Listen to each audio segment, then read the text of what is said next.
Agora que o computador já está devidamente montado, você pode ligá-lo. Quando o computador é ligado pela primeira vez, o BIOS, que é um sistema básico de entrada e saída, fará um reconhecimento do tipo de processador, bem como a quantidade de memória existente. Em seguida, o BIOS irá procurar um disco que pode ser um HD, disquete ou CD-ROM, que possui instruções para que o computador possa ser iniciado. O conjunto dessas instruções é chamado de sistema operacional, e sem elas o computador não funcionará. No nosso caso, o computador ainda não possui essas instruções, então teremos que inseri-las para que o equipamento funcione.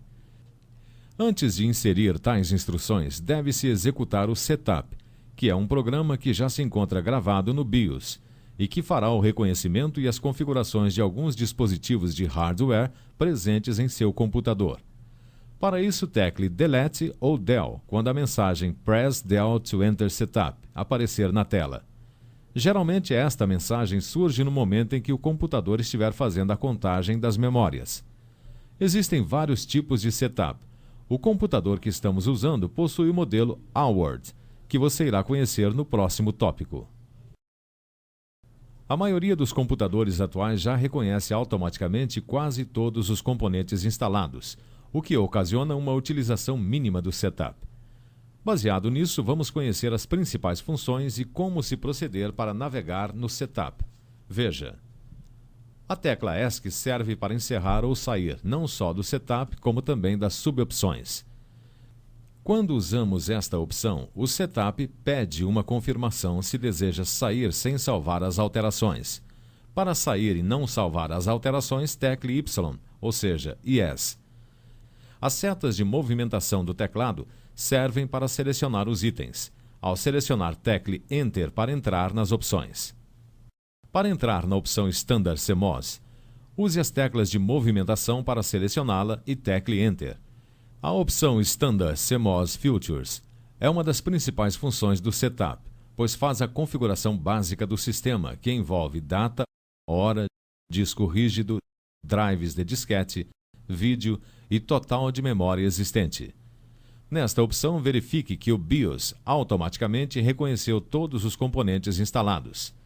Mas como função essencial, cheque a data e a hora. Caso não estejam corretas, use as teclas Page Down e Page Up para acertá-las. No nosso computador, estamos usando um HD Maxtor de 20 GB, que foi automaticamente identificado em IDE Primary Master, ou seja, IDE primária.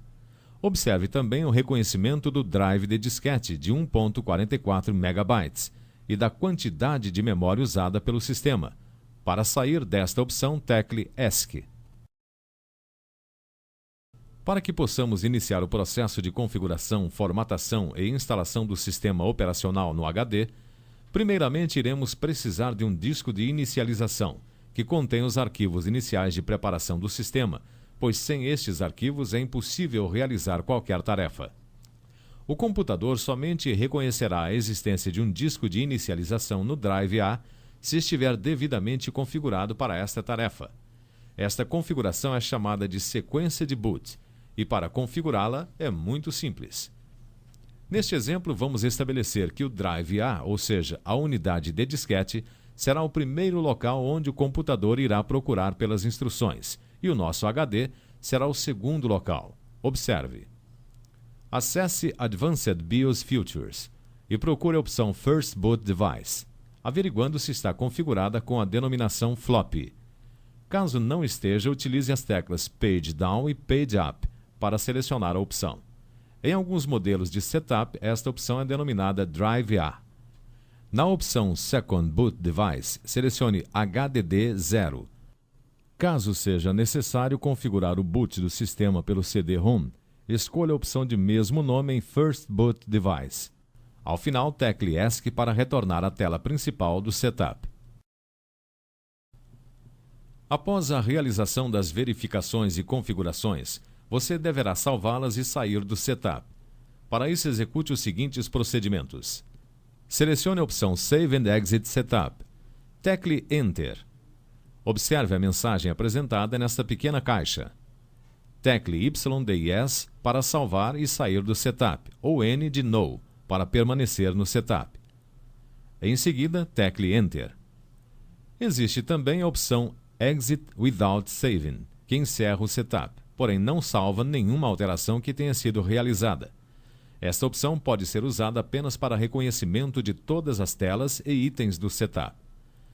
Agora que já conhecemos a função e a configuração básica do setup, vamos passar à preparação do HD para receber todos os programas para o funcionamento efetivo do equipamento. E este é o momento que você deve decidir qual o sistema operacional será instalado no equipamento. No nosso curso, disponibilizamos duas opções. Caso queira instalar o Windows 98, veja no capítulo 7 o tópico referente aos procedimentos para instalação do Windows 98. E se quiser instalar o Windows XP, veja o tópico referente aos procedimentos para instalação do Windows XP, contido também no capítulo 7. O disco de inicialização é imprescindível para que o computador comece a funcionar, pois nele estão gravadas as instruções iniciais que iremos precisar para iniciar o HD e instalar, logicamente, o CD-ROM. Após estes dois processos, poderemos instalar o sistema operacional e todos os outros programas. Para criar um disco de inicialização, precisaremos de uma máquina montada e funcionando com o Windows 98 instalado, além de um disquete vazio, ou seja, sem nenhum arquivo gravado. Com o computador ligado, insira o disquete no Drive A. Clique no botão Iniciar. Escolha a opção Configurações e clique em Painel de controle. Na janela Painel de controle, clique em Adicionar ou Remover programas.